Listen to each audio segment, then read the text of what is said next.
I've been there. So welcome to everyone else just joining. I think most of you know me, but for anyone who's new, I'm Toby from Ealing and Hounslow CVS, and welcome to the April Ealing Mental Health Forum. I'm just going to wait a couple more minutes before we can start. We've got an additional item to the agenda. I've put Parul on this, who's going to speak at the beginning, and Parul is from Ealing and Hounslow CVS and has recently taken over a safeguarding role.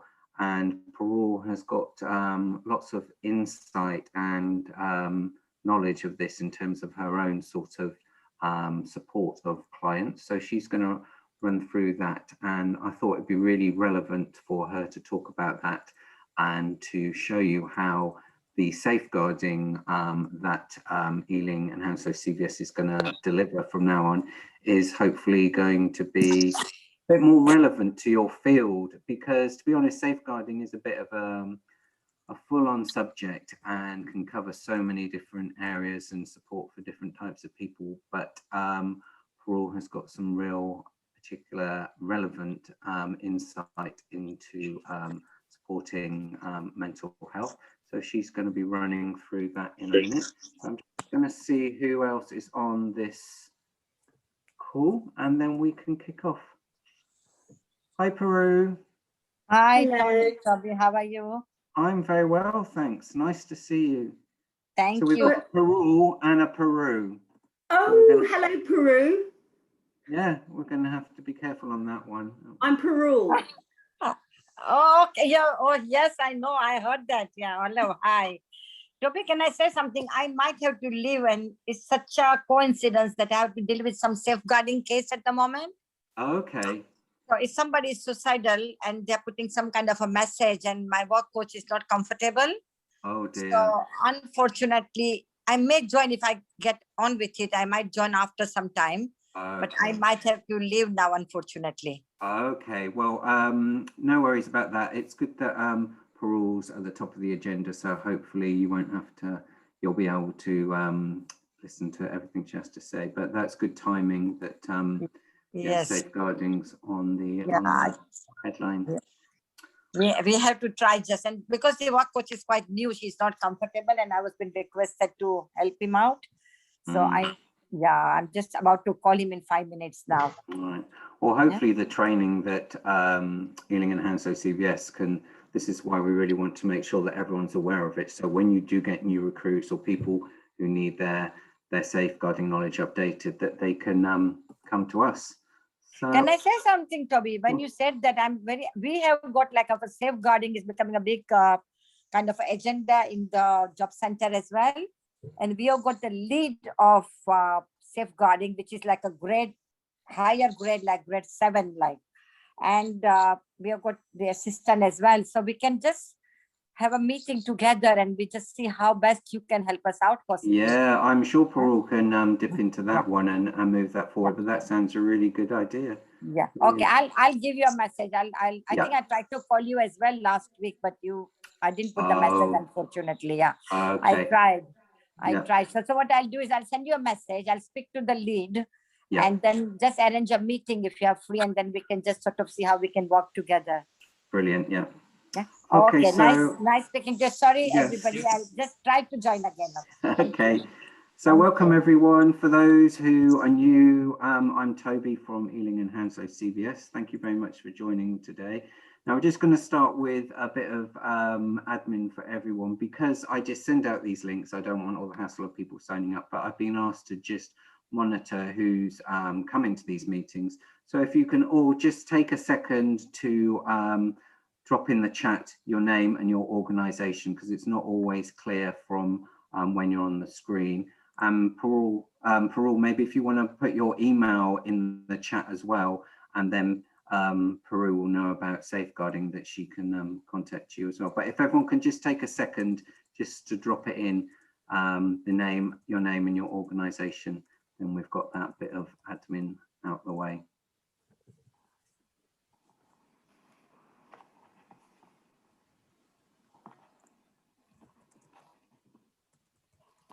so much easier this way. Then I can just copy and paste it and it's all done, rather than asking people to constantly sign up to be sent out links. It's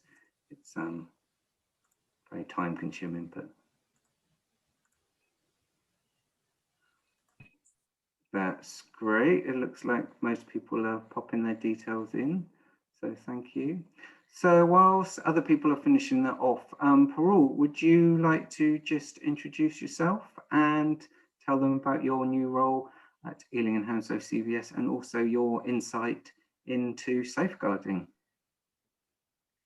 Thank you, Toby. So my name is pronounced Parul Basu Barua, and I started in the new safeguarding role at Ealing and Hounslow CVS at the beginning of February this year. So I'm very new to this role, but I've actually had a lot of experience in safeguarding with other hats on. And I thought I'd mention, I suddenly realized when I was thinking about what I wanted to talk about this morning, my first experience with safeguarding was actually working in television at the BBC. And I don't know how many people are aware of this, but as an exec producer, I am responsible for the entire team and for all the shoots that happen. And if you don't go through the policies and procedures and the safeguarding process for each shoot, and something happens in television, you are guilty until proven innocent. So it was a very, very important part, especially if we're doing shoots with equipment, when we're getting people and expensive cast up on expensive equipment with expensive cameras that could fall on people. So that was my very first experience working in safeguarding. I retrained about 6 years ago to become a psychotherapist. And I'm actually working also with an agency called Headstrong Counselling. So safeguarding, as you can imagine, is a hugely important part of my role with my clients, and it comes first in everything. But I think what I really wanted to get across is when I've been doing some training over the last couple of months, I'm aware that it comes across as a lot of reporting, a lot of policy, and a lot of procedure. But I think what's really important for us all to remember that it's the people that come first. And I think sometimes we forget that. So it's a person-centered approach, that the person, the vulnerable person, has to feel empowered when we're working with them. I can give you an example with one of my clients who is suicidal. I'm very honest about, we talk about it every time we meet. We have to put a safety plan together. We don't shy away from it. We're very direct with each other. And that's the best way to help my client through this difficult time at the moment. And I also, I think it's also important, I think we're also busy at the moment, and we use our cognitive mind very quickly. And I think I'm sure everyone is aware of this, but it's worth reiterating that it's really important to use our gut instinct, because it's our gut instinct that tells us that something isn't quite right. And if we don't listen to that immediately, we will then quickly go up to the front cortex of our mind, and we'll try and make this into a logical thing. So again, it's just remembering that it's our gut instincts, and I do some exercises around that. And I do that with myself a lot. If I'm not entirely sure what the right thing to do is, I'll just use my gut instinct. A really lovely example, I think lovely being the right word, positive example. There was a waitress, I think it was January the 1st this year in Florida, and I'm sure this was in the news, and I'm sure some people have heard of this, but a son and his parents came into a restaurant in Orlando, Florida, and she just felt instinctively that something was wrong. Initially, she felt it was wrong because he just wasn't eating food, and they were. And then she noticed that he had quite a deep gash on the top of his forehead. So she put up signs behind the parents' backs, just saying, "Are you okay? Can I help you?" And eventually he ignored it for a little while, but eventually he indicated that he did need help, and she called the police. And in fact, this poor boy was being abused by his parents. So the reason why I give that as an example, she's a waitress going around a busy day, but her gut told her that something wasn't quite right about this situation. So if anybody wants any, I do workshops for the, for the for Ealing groups. But if anybody's organisation wants something tailored specifically for them, then I'm more than willing to talk about that, and then I can put together a presentation that works for the people. So, for example, I'm doing one next week for the trustees of an organisation. So I'm just tweaking it so it's slightly different and gives them the relevant information. So I'm here if you need any support with regards to safeguarding. That's great, Paul. Thank you. Very interesting talking about gut as well, because yeah, it's something, a great gift we all have, really, isn't it? And I know it can, some people might think, oh, is this a bit sort of, airy fairy, but God, no, the power of your kind of feeling something isn't right and investigating it is so important. So yeah, I'm really pleased you brought that up, and yeah, it's great that the more we can tune into that to make it. And Toby, so one more thing, actually, we all look at safeguarding people, but remember, we've got to safeguard ourselves first and take care of ourselves first, because if we don't fill up our own glass, we haven't got anything to give to others. Yeah, exactly. Has anyone got any questions for Parul?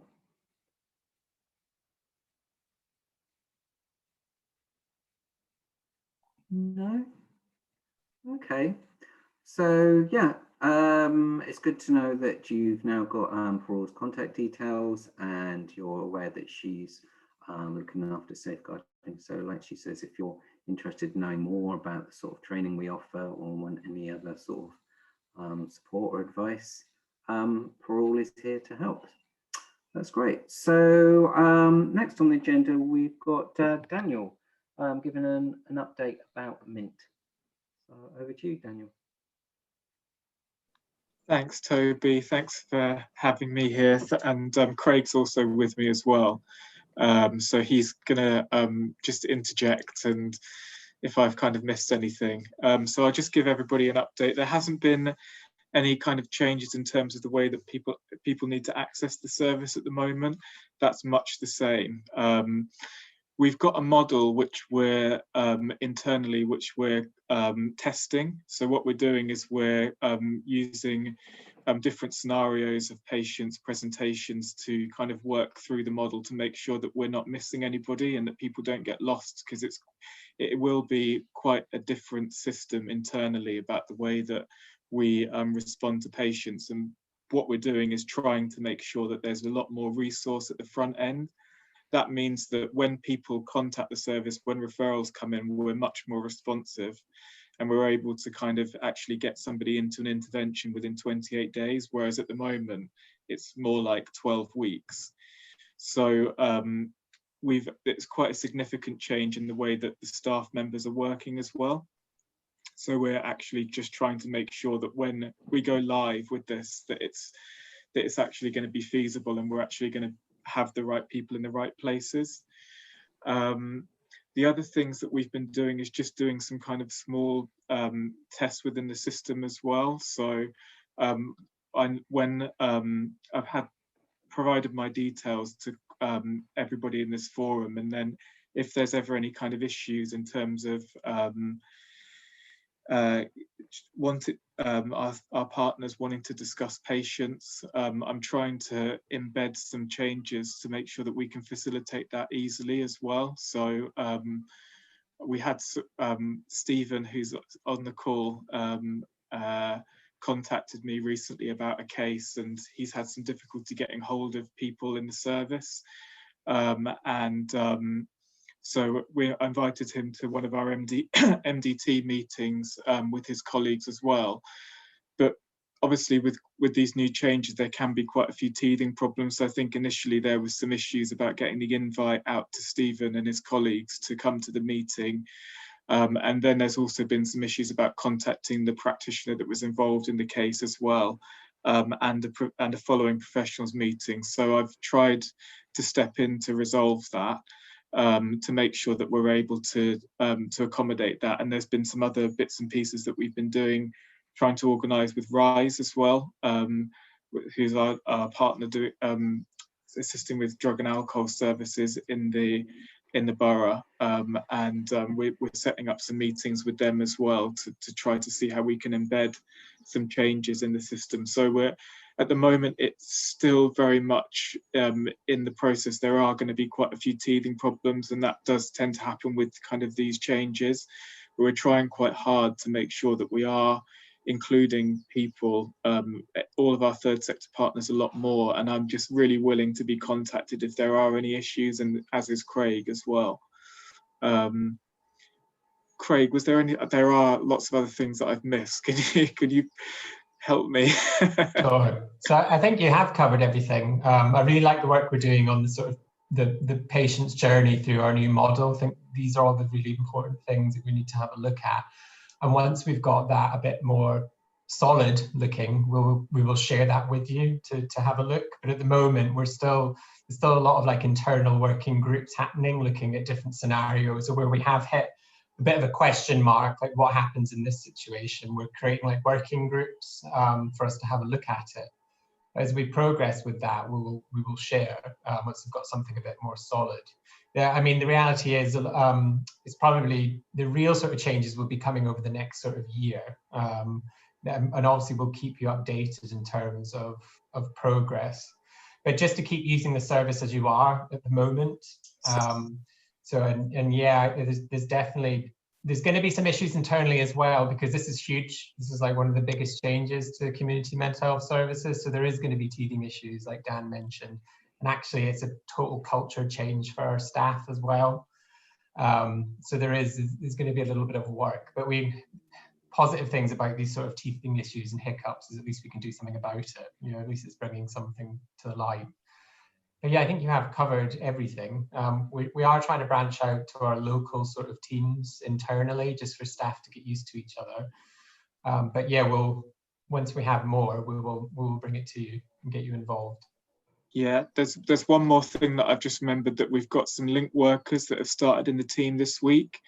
So they're kind of similar to the social prescribers from the GP surgeries, and they'll be doing similar roles. I know that those social prescribers and the GPs have been really overwhelmed with, you know, referrals and work. And I think if we can replicate something like that in our teams as well, that will help to manage, you know, the demand there from, you know, the people in our community.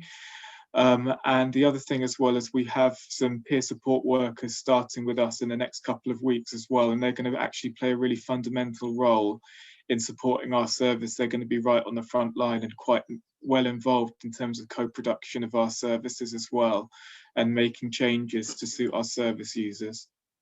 Yeah, and I think that's a good point, because also with the link workers started, not doing direct work with anyone just yet. We're just letting them sort of find their feet, get used to the new system, link up with other people in the borough, and maybe actually, Dan, just thinking out loud, we'll maybe invite our link worker to the next meeting, because I think it would be good for you to say hello and get her linked up with you guys as well. Yeah, good plan. That all sounds good. Now Steve's got his hand raised. Steve, you got a question? More comment than question. My question has sort of been answered by what Craig has just said, because I know from our interaction with social subscribers in the beginning, they very much were spending time trying to find out who's out there. So an obvious thing to do is to come to this one, and then they can make links directly. And of course, we do have social subscribers attending here, and have had others in the past. Since Dan chose to mention the fact he's been doing some work for me, I think I'll comment on that. What I will say is he's correct in saying there may have been a few glitches in what we were trying to do. However, the significant thing for me was the change in attitude, in that although a couple of things didn't work, I very much got the sense that was, how shall I put it, cock up rather than conspiracy, and that there was a real determination on his part for what we were trying to do to be achieved. And I think that's helpful as well, because it's not just so that when things do go wrong, people will give you the, shall we say, the benefit of the doubt, and not just assume that's the service and the services. But actually, I thought it was really positive. My contact with Dan today on this particular subject, which is one that's been around a while. So it's even the service user themselves, who's by no means satisfied with everything that's been going on, commented that in the last sort of 3 or 4 days, there's been as much there's been as much progress as there was in the previous, year or 2 years. So I think that says something for the way it works. Yeah. So I would say more of it, please. Well done, Dan and Craig. Some great feedback for you there. Has anyone else got any more questions for Dan and Craig? No. Okay then. Yeah, well, let's move on to our next presentation. It's. Oh, I think there was someone coming in there. Oh, okay, Shamaka, have you got a question? Yeah, Shamaka here from Hi. Gosan. Yeah, Dan, I wanted to discuss it. It's about a patient, sorry, a client, and it's a bit sensitive. So I think, how do I get your kind of email? Yeah, I'll put my email in the chat now. Okay. And if you just want to email me kind of the details, and I can look into the case, and then we can maybe talk about it on the phone. Yeah, okay, thanks a lot. Thank you. Yeah. Okay. Thanks. Okay, so we're going to move on to Damien from Mind Mapper, who attended our last one, but I packed so much into the meeting that I didn't really give him the time he needs or deserves. So I've invited him back again, and he's going to give a tour of his website because he's developed it, spent a lot of time doing that. So Damien, over to you. Thanks for joining again.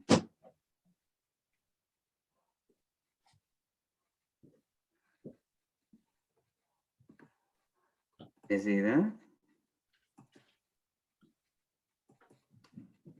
Oh dear, maybe he's had some IT issues. Damien? No, oh, what a shame. Now I give him plenty of time to show all his good work. Okay, well, I'm going to see if I can give a quick tour of it myself. Going to put me on the spot. So bear with me a second. I'll just find his website and maybe we can have a quick look.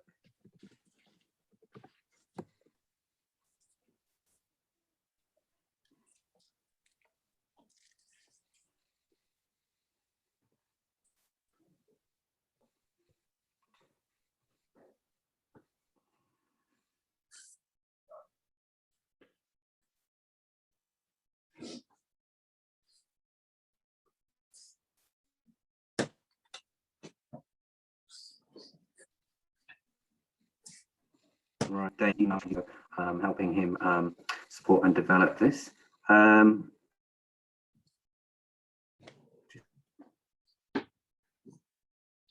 Seeing in the chat if a lot of time improving this. Basically, he's developed a site which is resources for people who need to access tools to help support their mental health. What I'll do, so this is Damien and Meg, and they've brought together this, compiled all these resources, and then people can subscribe to it. It did start off completely free, but there is still the opportunity that if people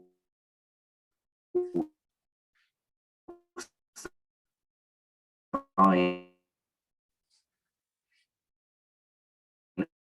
up to it, a certain amount of highlight paths that people can take to improve their mental health. So it will be, questions and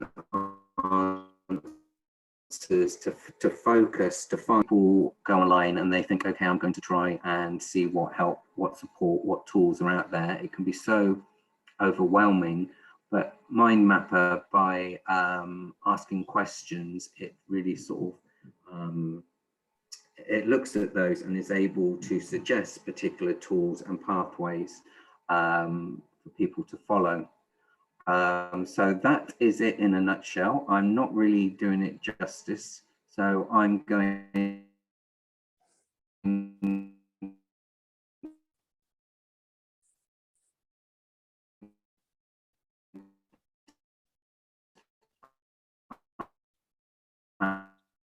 know Damien spent a lot of time developing this. Make Damien and Meg to the next one, and then they can just explain it more. But I think it could be a huge help in terms of the overwhelming, not that it's going to long wait lists, and it's not going to appeal to everyone, but there are people who it will, and perhaps enable them to access some tools that are particularly appropriate or relevant for them. So I really think it's got a huge amount of value.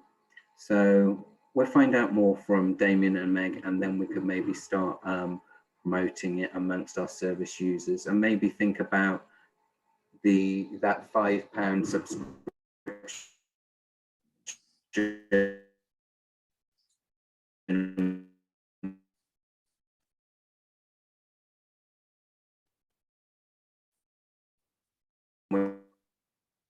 find out more if that could be waived, Damien to discuss it more.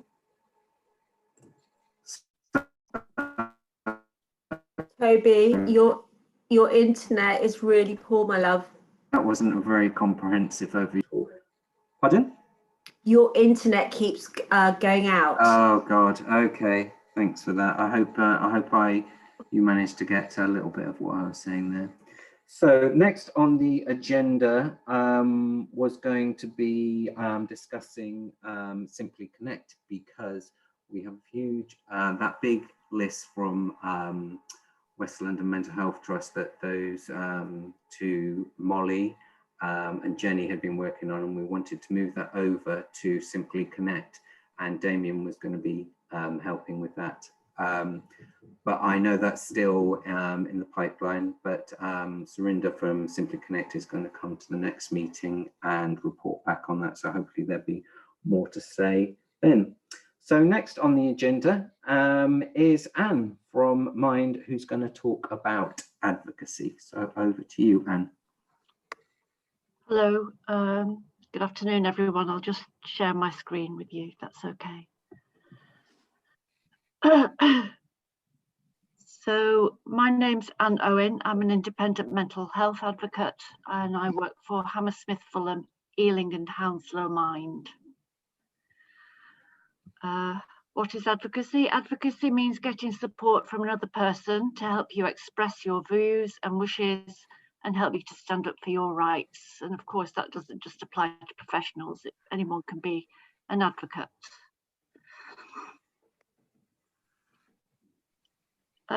So the 2007 amendment of the Mental Health Act, it placed a statutory duty on local authorities to provide advocacy to qualifying patients. So on the wards, we work at St Bernard's as inpatient advocates. Currently, Hope and Horizon ward, they're being used as COVID wards, so we're not working there at the moment. But we still offer advocacy to Jubilee ward for the older patients, you know, with mental health issues and dementia, and also in the community. So for people who might be under community treatment order, guardianship, and informal patients as well. So generic advocacy, it's about supporting people to access mental health services, and also helping to address social issues which impact on their mental health, such as housing, debt, financial issues, benefits, and so on. Oh, I've just said all that, sorry. Yeah, so we offer inpatient advocacy currently on Jubilee and the lines to qualifying patients, and in the community, generic advocacy and independent mental health advocacy in the community in the borough of Ealing. We also offer inpatient advocacy across all the wards at Signet in Harrow.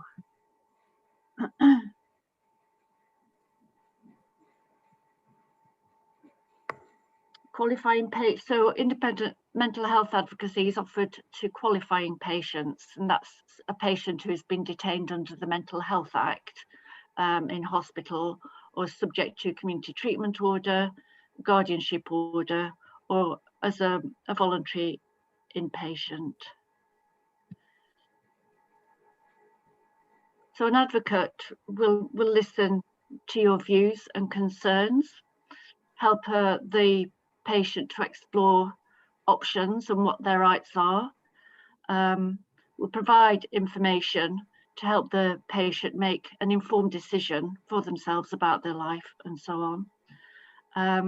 Supporting patients to contact relevant people about their care, about their social issues, and accompany and support them at meetings.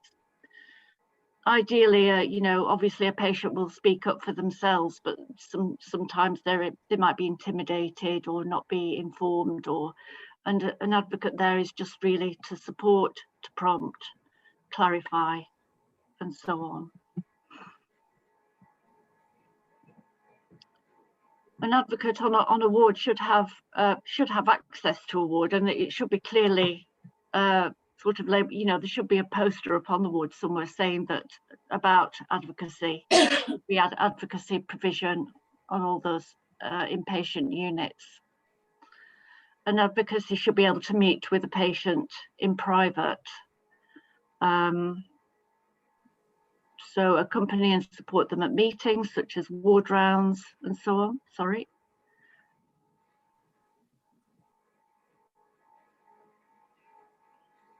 They should be able to have access to patient records and meet and talk with professionals involved with their patient's care.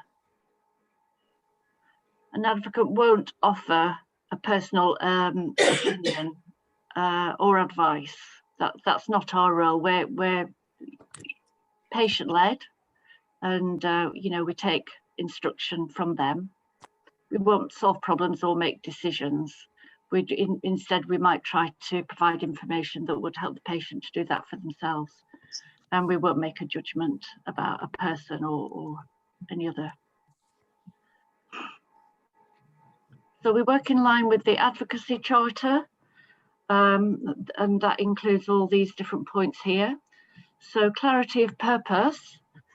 So we will make it clear to the patient what we can and can't do to help support them. Confidentiality. So we obviously keep information, we hold data on all our clients. That's kept on a secure database and wouldn't be shared without the patient's explicit consent. Empowerment, so it's supporting someone to speak up for themselves and to be heard. Accessibility, so advocacy is free. Also, we will always try to meet with a client in a place that's good for them and that's private. Safeguarding, so that's about supporting someone to understand what their rights are, and if there's any concern about risk to themselves or others, then we will raise safeguarding concerns to the relevant authorities. We are independent of other services. We're not linked to the statutory services such as the NHS or West London Mental Health Trust. We're an independent charity. We're person-led, so as I said, we take instruction from our client. We treat everyone with respect, regardless of their background and so on. And we are accountable. We constantly keep an eye on what we're doing for people to support them. And we also ask people for feedback, sort of before and after we've given our service. And supporting advocates, we're regularly supervised and offered training. So we're always ready to do our job to support clients. So if you'd like to refer to this service, I can share our referral form, or you can call this number 0208 571 7454, or you can email advocacy@hfehmind.org.uk. That's great. Thank you, Thank Anne. you. So I just wanted to think about the whole, just to clarify a few things, because advocacy in the borough was being delivered by an organisation, PWOH, I think it was. So Who sorry? I think they're Power. called POW, yeah, Power. POW something. Not Power, they- it's something. There's Power, there's the Advocacy Project, there's all the way to 5. I haven't done either. And I need to pack my car. Because I think, because I received an email from them saying they were no longer delivering the service in the borough. So I wasn't sure whether yours advocacy sits outside that or whether mine have now taken over. Well, there are different types of advocacy. So we offer independent mental health advocacy. There's also NHS complaints advocacy, IMCA. They're all different services, and the different contracts are awarded to different organisations. So currently, we offer independent mental health advocacy. Oh, do you want to just a note from? Yeah, good idea, Janet. So can you, thanks for sharing your screen, but can you stop sharing now, and then we can. Can I steal your green jacket? I think we've got some feedback going on in the background. Can everyone make sure they're on mute if they're not talking, please? Okay, that's great. So yeah, that sounds really interesting, your advocacy service. So are there any questions? Would anyone like to ask any questions?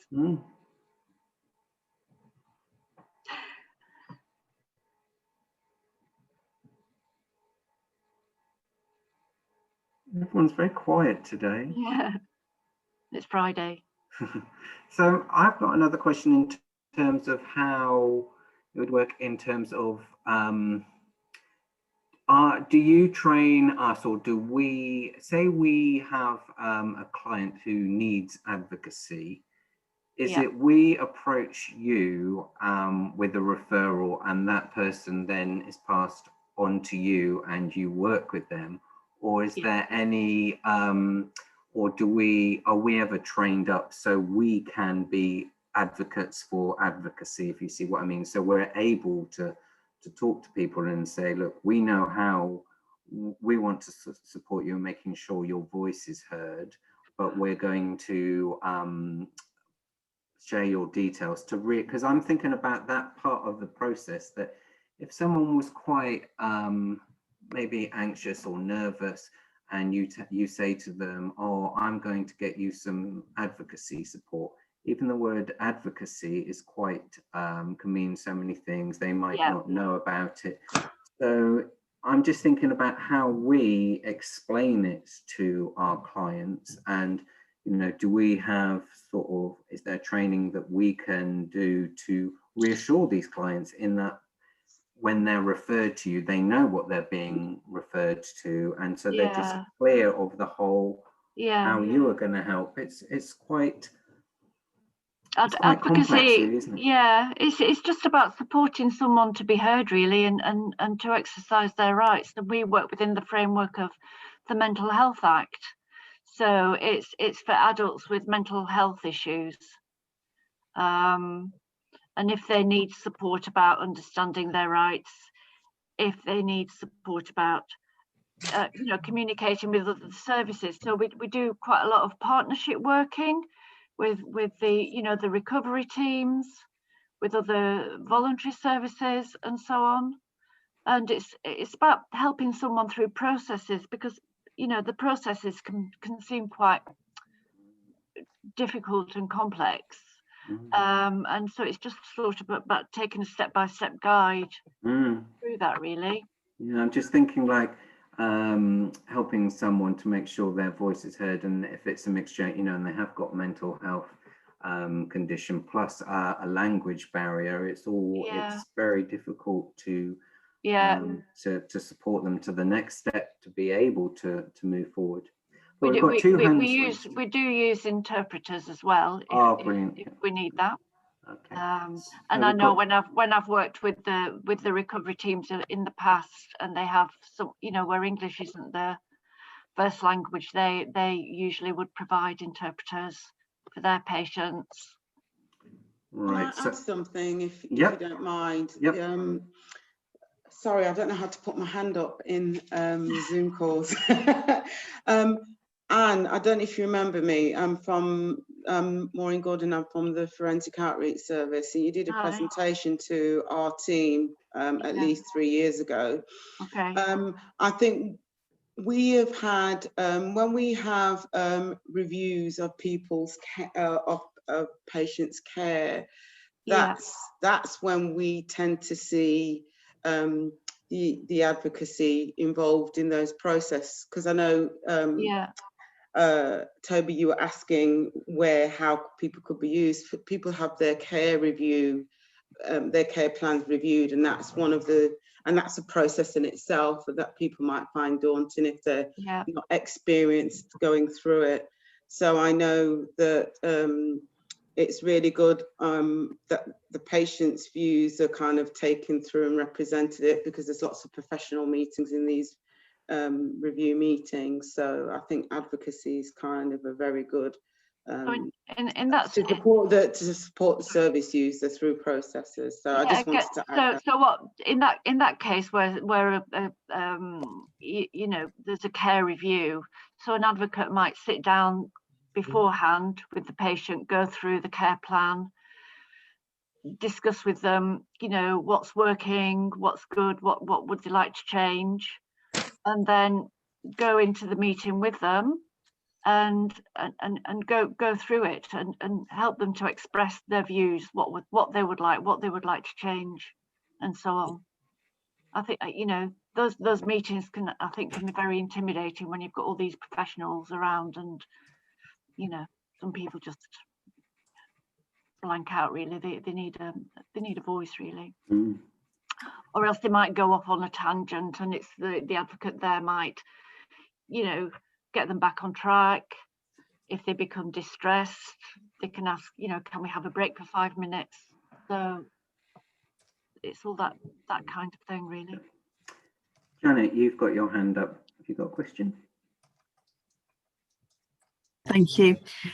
So at Food Bank, we would say we probably come across a lot of people who would have some kind of mental health issue that we have no idea whether they're being helped at all. So have you any suggestions, guidelines, advice on how to advertise some of your services? Is there information that we could have available that as we're starting to do, you know, face-to-face and seeing people coming into the food bank, to just be able to know a little bit more about what there is, whether it's advocacy in that first step to getting some help, or whatever it might be. Well, can get a leaflet. We've got quite a simple, straightforward leaflet. That would be really useful. Outlines, so I can have. Have you got your email address? Yeah, or if you send it's it on to the me, chat. Yeah, or Toby has it. And I will distribute it, because also I saw Cole said, is there a guide? Oh, and that's slightly different from making NHS complaints. Don't know if you've got anything, or if you can answer. NHS complaints advocacy is I think that's been done by Voiceability now. Okay. Thank you.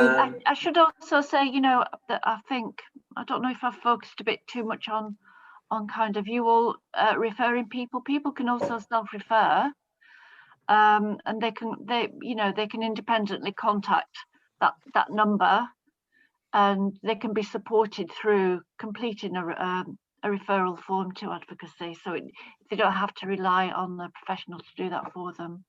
But again, it's getting the message across about what advocacy is and how it can help them. Definitely. Shamaki, you've got your hand up. Would you got a question? Yeah, it's a comment and a question. I think it's a good service. I mean, GOSAD is also, we're doing similar work, but everything, of course, depends on funding. I think for us, it's a question about inequalities. And I think somebody mentioned about interpreting services. So I think through advocacy, we found that sometimes it doesn't work. Where, you know, this, I'm sure you know the different reasons.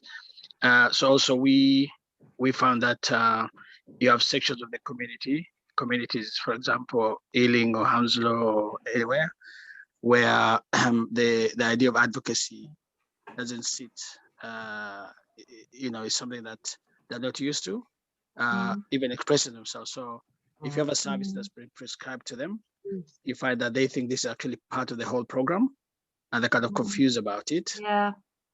And So people often think advocates they think we're solicitors or something, and we can address all sorts of legal issues, which of course we can't. That's so yes. It's So we kind of found a way around that, but I think the issue about complaints for us is the main thing, because somebody mentioned about the plans, the kind of care plans and things like that, and sometimes we identify that even those plans, you find at the beginning that people have just been told to sign them. It hasn't been explained properly. You know, they haven't contributed to that. You know, so I think there's somebody from Mint. I think it's something that we need to look at in terms of how these care plans are done. I mean, we have a client at the moment who is confidential, but you know, she was asked to sit in, you know, in a kind of in a group to discuss her issues, but she made it very clear that she didn't want, but because of language issues, that was missed. You know, and she became suicidal because of that. I mean, you know, interpreting is very important. It's not always easy to get the right interpreter. You know, that can be that's an issue in itself. But also, people have a right to be. Advocacy is about helping people to be involved in the care and treatment. So it is important. You know, they should.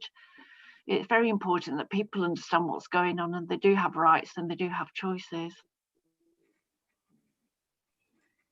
Thank you. Toby, would it be an idea, you know, to invite other advocacy providers, you know, like NHS complaints, IMCA, and so on? I mean, I can try and get that information to you if you like. It's a very good idea. And when I saw that email about the new organisation who've taken over advocacy in general for all. Gone again. Support. We're losing you, Toby. This is in the borough. I think it's my is it my dodgy Wi-Fi again? Yeah. It might be. If you take your video off, you might have more luck talking. Good idea. Thank you very much. It's the Isle of Wight for you. So I'm going to take my video off. So yeah, I don't know if you heard me a minute ago, but yes, I will definitely. That's a great idea. And so let's bring some more organisations to do with advocacy in general, and we'll get a conversation going here. Now, I have seen Damien is on this call because we went to you. I don't know if you've been having IT problems like me. I thought as much, and I tried to show your website and did not do it justice at all.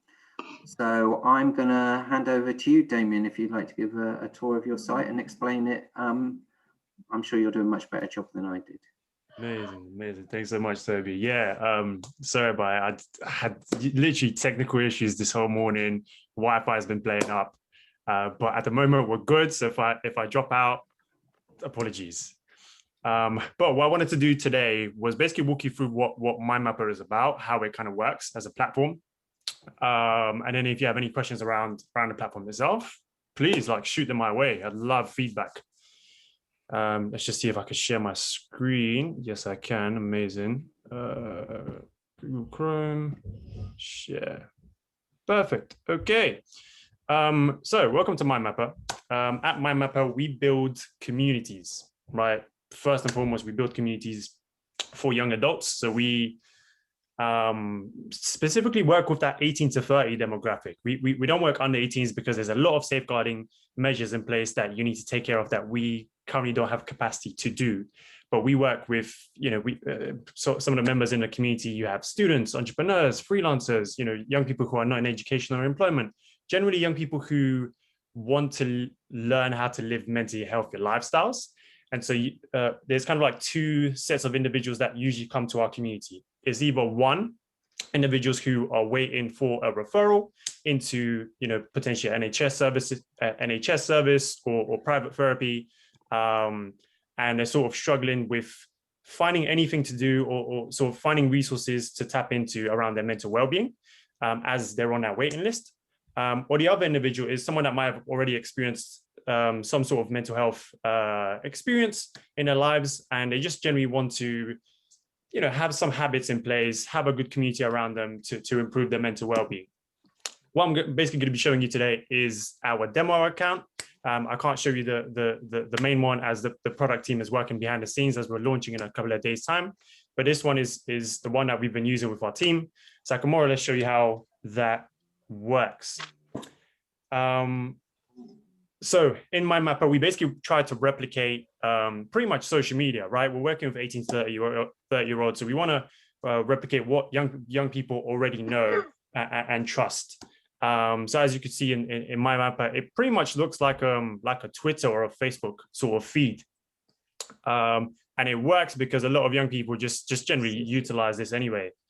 In MindMapper, we create safe spaces to talk about mental well-being and all different aspects of mental well-being, from accessing therapy to nutrition to mindful productivity, all sorts of areas that that could help you live mentally healthy lifestyles. For us, it's all about helping you to basically raise your awareness around mental well-being.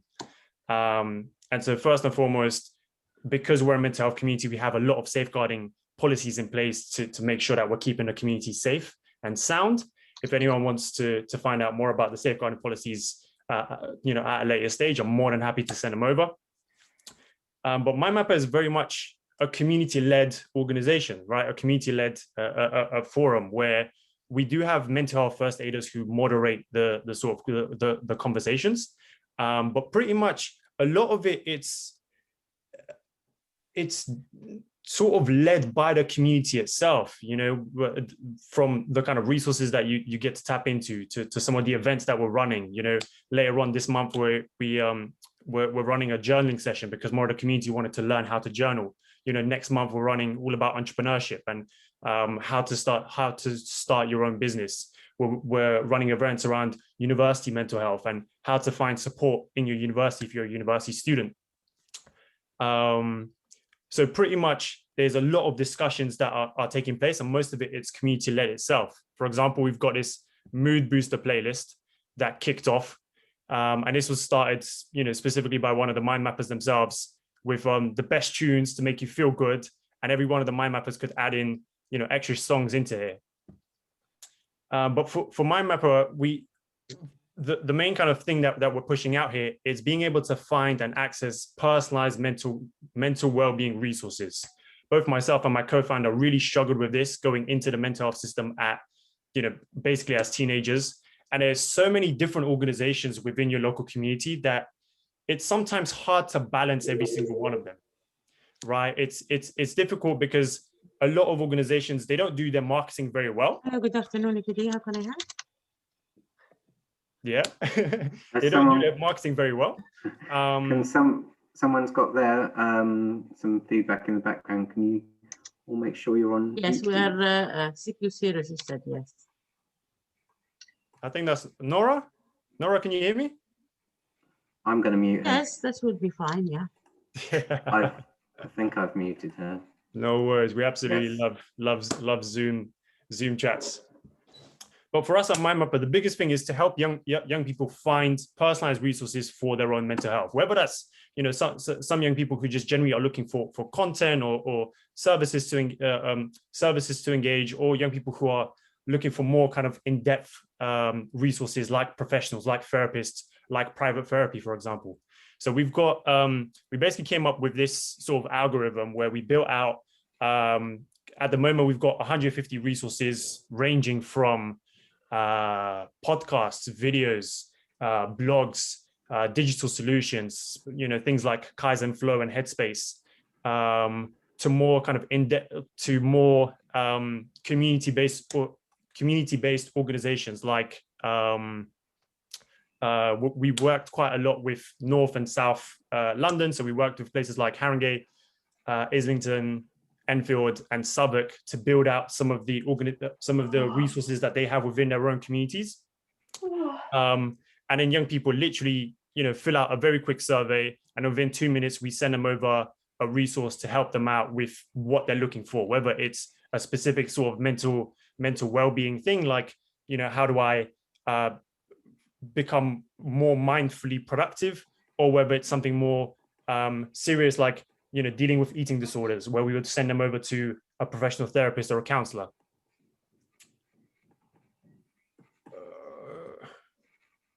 Yeah, the main thing around this is the kind of peer-to-peer element, where you could literally reach out and ask for help within the communities to say, this is something that I created literally half an hour ago, just to say, look, I'm looking for something to help me relax. And someone from the community already said, look, here's a really cool breathing exercise that I've been trying out. It's the 5-5-5 breathing exercise, which is basically you take a deep breath in for 5 seconds, hold it for 5 seconds, breath out for 5 seconds, hold it for 5 seconds. And it's proven to help you it's proven to help you reduce your anxiety.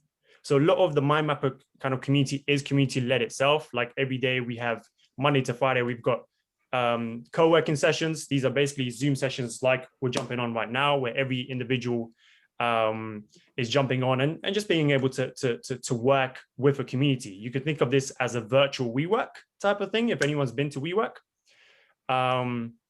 Or we have journaling sessions happening every Monday and Friday to help you reflect on your week ahead, reflect on some of those plans and those goals that you're setting for the week. So Mind Mapper as a community, very much community-led. We're all about supporting young people to find and access personalized resources. And I guess what we would love moving forwards, what we'd love moving forwards is we'd love to expand to East and West London. We've done a survey last year with over 500 young people. We've had quite a few of them, about 20% of them from West London, ranging in places like Ealing. But we don't have enough resources within Ealing or within West or East London to be able to signpost young people to. So first and foremost, if some of you guys have resources, you're maybe running a service that delivers therapy, or you're running a service that delivers, mindfulness or meditation activities, or you're running a sports, organization within the local community, please reach out to me. I'll send my email around so we can, help some of these young people from West London to access some of your services. But we would also love to be able to welcome more young people from the borough of Ealing. So if you have young people who actually could use some support, at the moment, they're kind of, they might need a little bit of a confidence booster. You could see that they could use that kind of peer-to-peer element where they could meet some new people and new faces, and kind of dive deeper into, what is mental health and how do I do it with a community of like-minded individuals. Mind Mapper is the place to go. So that was briefly me. If there's any questions around Mind Mapper, I'd love your feedback.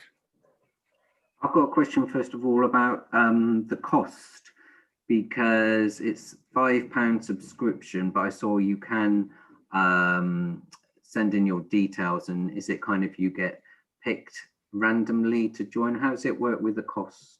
Absolutely. So every Mind Mapper, as they start off, the first month is free. All right, first month is free. You could tap into 20 co-working sessions, 8 journaling sessions. We've got 4 events led by experts happening every month. Next month, we're also releasing Mind Buddy. Mind Buddy is basically an algorithm that we created to link up members in the community to each other based on similar goals and values. So the first month is always free. And the fact that we're releasing, at the moment, we're releasing 6 resources per week. So this is something like what this looks like. Here are your resources for the week. So we've got, in this case, we release resources around mindfulness, mindful productivity, and nutrition. So young people are basically during a month, they would have access to 20 different resources that they could tap into. So there's always something that you could take out even from that first month.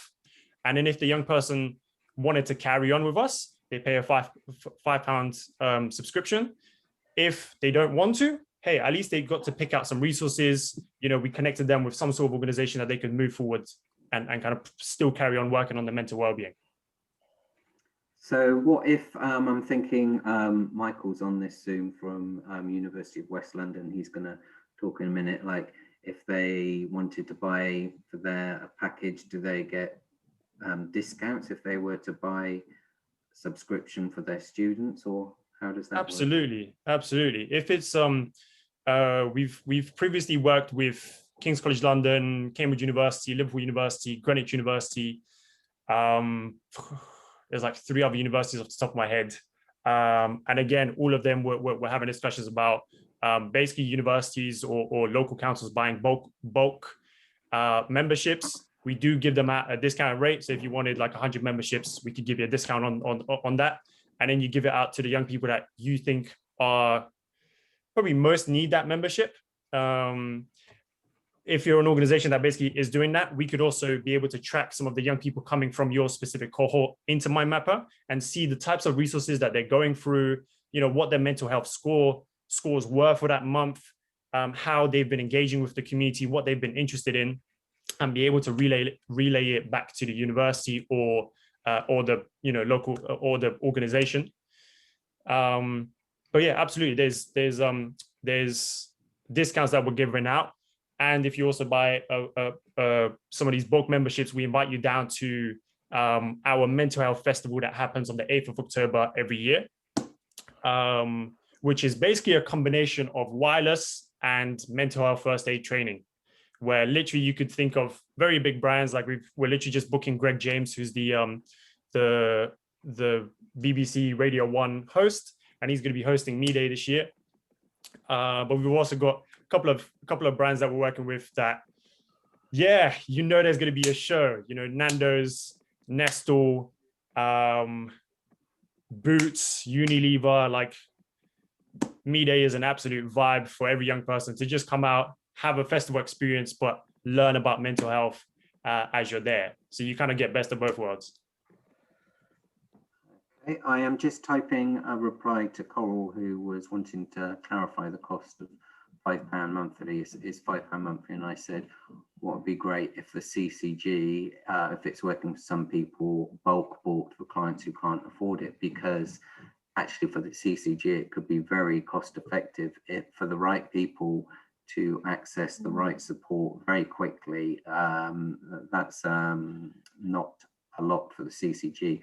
I'm just aware that I'm thinking for some people might not even be able to afford £5 a month. So it'll be good thinking moving forward to get in support for those who can't. I mean, are there things on your website? Are you planning that if people can like appeal and say, is there any support with the £5 a month if they're finding that it is beneficial to them?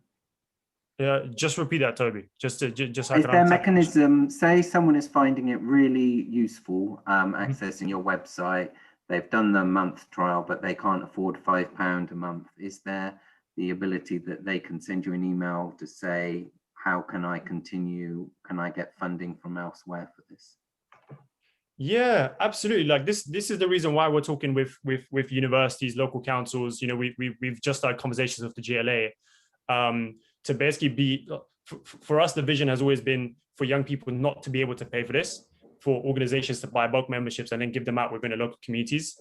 But at the moment, we have a small team of young adults, like a lot of the team at MyMapper, you know, are either at employment or are students themselves. So we're kind of basically working with this as we go. The only person that's full time on this is myself at the moment, but I've got a team of 15 young people, ranging from content creators to designers to researchers, working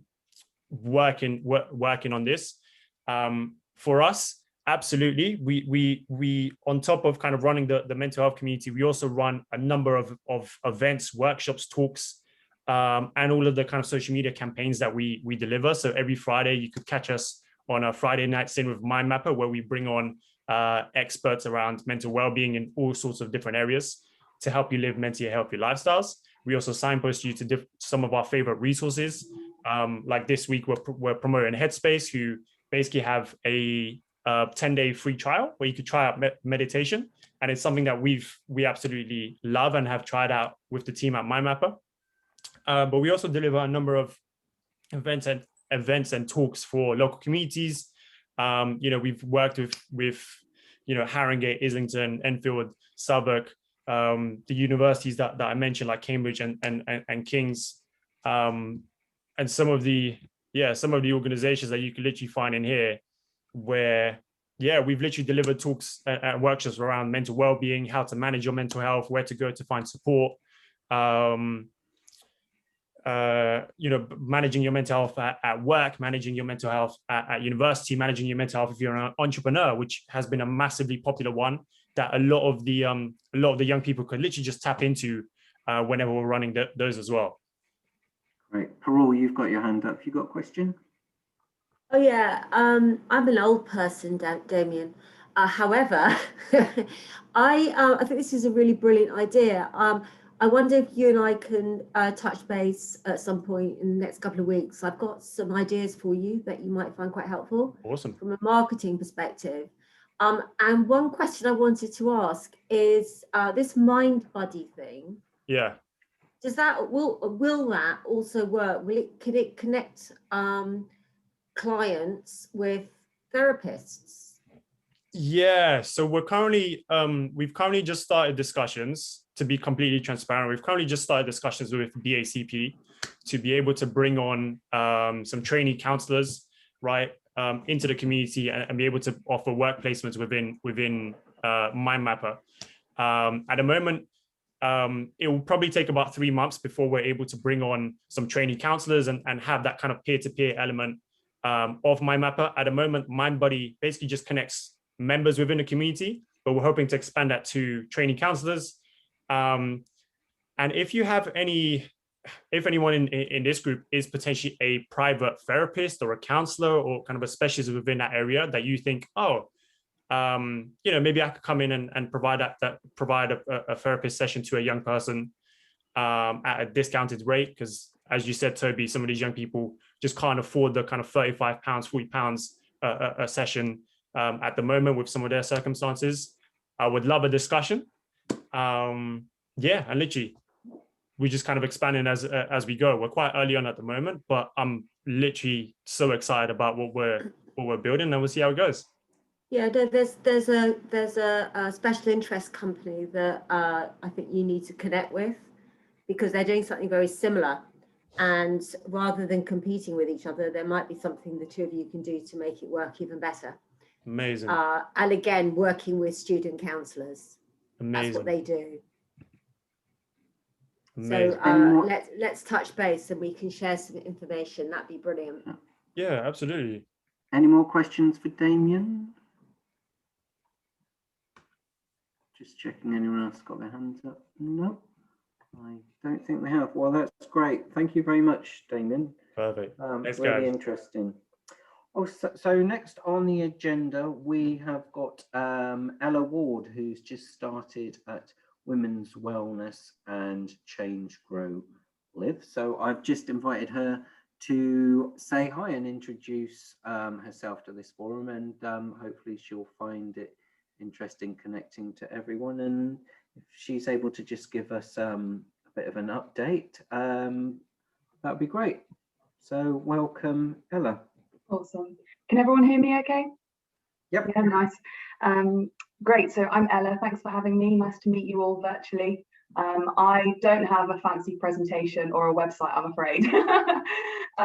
But my name's Ella and I'm the mental health support worker for the Women's Wellness Zone, which is in partnership with Kate, a small mental health charity in Ealing, and we work with Hestia, and then also Ealing Rise, so the drug and alcohol service, CGL. I don't know if some of you have heard of us. So we are a confidential service for women with complex support needs. And Toby just asked me to share a little bit about what we do, and then maybe I'll pop our details in the chat afterwards. So if anyone's got any questions or wants to refer any clients to us, then you can. So I'm the mental health worker, and then in the team we also have a domestic violence worker, and a couple of recovery workers for substance misuse. And we're based in Southall, although we haven't been there due to COVID, but we're going to be back there not next week, but the week after. So yeah, we've got a really lovely confidential women's space in Southall where the women can drop in and come and see us. And there's a whole host of different things that we do. One-to-one key working sessions is probably the main thing, and then also group work for women. And we work with the Drug and Alcohol Service to provide BBV testing, substitute prescribing and detox around drug and alcohol use, and then also support for mental and physical well-being. We kind of, yeah, we're kind of cover a whole host of different things really. And the key thing is the women that are referred to our service have to kind of hit a three criteria, I guess you could say, and that includes 3 of mental health issues. So I'm a mental health worker, so that's why I'm here with you guys. And then substance misuse issues, domestic violence, I'm trying to remember them all, experience of prostitution or trafficking, and then involvement in the criminal justice system. So yeah, we work across the borough of Ealing with kind of the most vulnerable women in the borough. Yeah, that's probably the key things. I'll pop our number and email and website in the chat if you'd like to refer any clients to us. And yeah, if anyone's got any questions, then go ahead, but that's it. Thanks for having me. Anyone got any questions for Ella?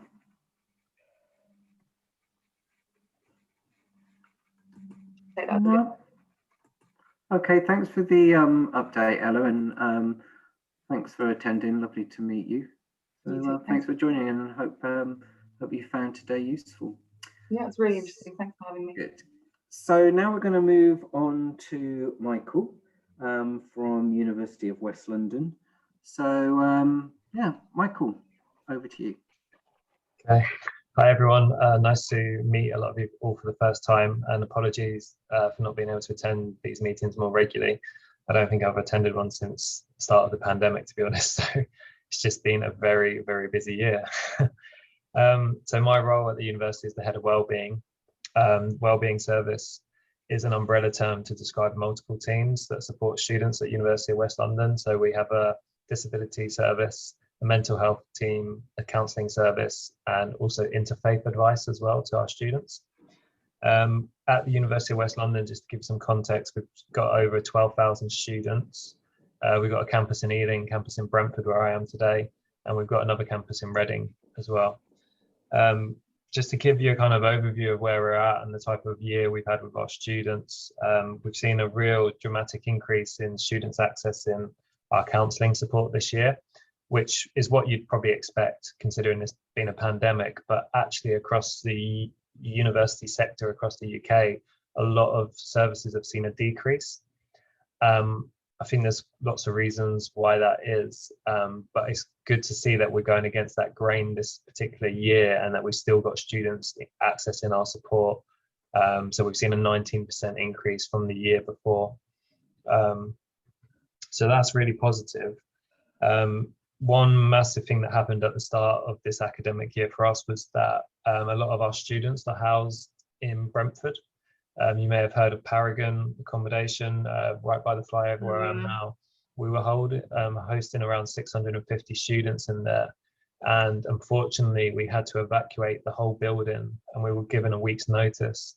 And this is in the midst of the pandemic as well, where everyone was on lockdown. So this was to do with the safety of the building. The owners told us that we had a week to get them out and move them into other accommodation. So that was a pretty full-on few weeks trying to sort that out and move 650 students safely, COVIDly secure, to new accommodation across London, because we were having to find large providers that could accommodate all our students. So they ended up going across to 5-6 different providers of accommodation. The campus is open. So ever since the middle of March, we've been phasing the return to open to the campus. So we do have students coming using our equipment mainly. They do come for lectures for the practical subjects where they need to use the specialist equipment and resources we have. But a lot of our students are from low socioeconomic backgrounds, so they've been really affected by the pandemic. I've come across one student that was trying to complete their dissertation on their mobile phone because they don't have a laptop. We've got a severe amount of inequality this pandemic's highlighted. So we've been handing out lots of laptops. There's been lots of financial awards in terms of hardship funds. So we've been giving out lots of money to the most students that are in need the most. And that's been going on equipment. It's also been going on just bills to help them survive, to pay for food and accommodation. Thanks for the presentation, Damien. I loved your energy on that. I can see your passion, it's brilliant. We do have something a little bit similar because we've signed up to Together All. So it's that peer support online community, but what it doesn't do is the kind of algorithms and also the resources that you're recommending, and the mood booster playlist as well, which was cool. But what was interesting, something that we're working on, as in the university sector, I'm part of a group called London Hire, and people in my roles at all the London universities have come together, and we've commissioned a project to have a mental health referral toolkit for both professionals but also students. And that's a bit like the reason Damien set up MindMapper, is that it can be very confusing for people to know where to turn for support, staff as well as students, because of the way the different NHS boroughs work. So this would be like a postcode search finder. So if you're a student or you're supporting a person, you could put their postcode in and it would come up with all the directory of mental health services. And you can then filter it, whether it's help for eating disorder, help for personality disorders, whatever it is, you can then filter it and find out what the contact details are, how to refer. You can get an average times for waiting lists and things like that. This is something that's been in the pipeline and we've been working on for a long time with a company called JISC. They're quite a well-known kind of IT technology company that's been helping us build it. It has been delayed, but we're hoping in the summer, maybe June, July, to launch it to staff, and then in September to students when they return. Once it's piloted and it's been successful, we hope it may be something that we can then offer to the wider community, because we think it could help a lot of people. I think I've covered most of it. I think at one point that people were talking about waiting times and early intervention, and that's something we've addressed within our counselling team and our disability mental health team. So in September, we've launched this online booking system, so students can then register with us online. They could have autonomy of control of their support, so they could actually book a counselling time and day that was super convenient for them, rather than being given the next earliest available appointment. Within 24 hours of the pandemic, we had already been prepared and flipped to doing remote counselling sessions, online video sessions, telephone calls, and it's going to be there to stay, because so many students have embraced it and found it really, really helpful.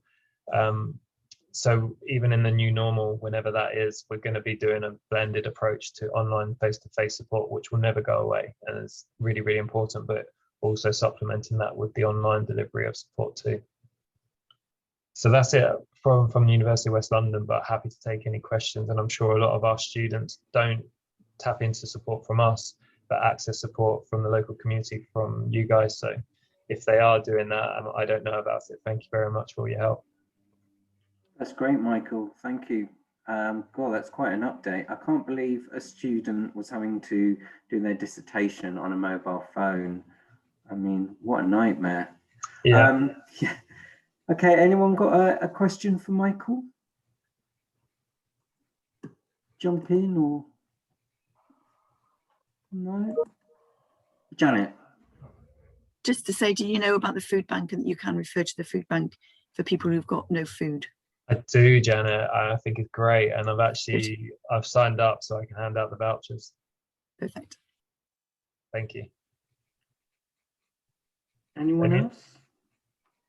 Yeah, no, I think you definitely touched upon a lot of difficulties there in a kind of student life, and I'd love to explore that conversation with you further, because I think we could definitely expand it, not only London based but UK based, and some of the people that we've had in MindMapper were actually coming internationally. So yeah, I mean, that's something that we've been working on with our product team for the last 2 months, that kind of resource builder. yeah, I think there's a lot of kind of synergy between what we're up to that I'd love to have a conversation on. Yeah, I'm happy to, Damien. That'd be cool. We really had to evolve our service a lot because although we're a university and we have a lot of young people, we do have a lot of mature students as well. But we've had to really innovate. So this year we've been dabbling and doing a lot more on Instagram, doing like Instagram live workshops and stuff. And this is something like we never thought we'd be doing, and having to help some of my team adjust to it and learn. And we've developed a lot from doing through necessity. So yeah, innovation is key. Great. Okay, so the time is 1:20. We've in a fortunate position, we've got 10 minutes to spare for any other business, because normally I try and jam too many things in. So I thought this time give us all a bit of space. And so yeah, anyone got any other business? Meg? You know, I always do. Hi, everyone. This is Meg from Each Counselling and Support. You've got Steve and I here. I just wanted to share that we have our first ever weekly mental health drop-in sessions for Ealing residents. So with our STEPS project, as you all know, it's our Each Counselling and Support project funded by the Ealing Borough, the London Borough of Ealing. Today my head is everywhere. Yeah, London Borough of Ealing. And our main thing is that kind of peer-led community support. So next week we are testing one of our virtual road shows, and it's basically a safe space every Wednesday from 12 to 1 p.m. It's led by our volunteers, so it has a human experience kind of library element, but also peer support and also signposting. So our volunteers will signpost to things that have helped them, tips and tricks, but also will be signposting to services. So if any of you can kind of drop in, it'd be great to just show your face, say a bit about your service and things like that, because I think there's nothing better than when services are proactive and actually come to members of the community rather than people from the community having to search so many times to find it. So we'd love to kind of have your support, and any service users that you have that would benefit from this, or any volunteers as well in this safe kind of chit chat like sort of weekly break. We'd really appreciate that. So yeah, next week from 12 to 1 p.m. all over on Zoom. I'll send it to Toby so he can send that out for you guys. Yep, and do. Yeah. Is that which day is that? That is Wednesday the 28th. Thank you. No worries. I'll send over the flyer and the information as well, and you can kind of share it around and signpost. That would be amazing. Anyone else got any other updates? Seeing if there's any other hands up. No. Steve? This is not an update. This is a question for you, Toby. Okay. Will you be required to quarantine on your return? Yes, I'm on the red list. Thought you might be. Okay. Good luck with that.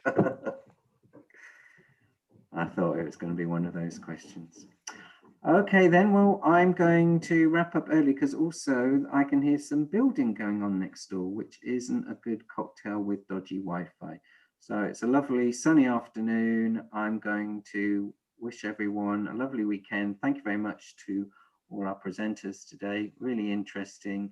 Have a nice weekend, everyone, and I'll see you all again soon. Bye now. Okay, bye-bye, Toby. Bye. Bye. Bye. Bye.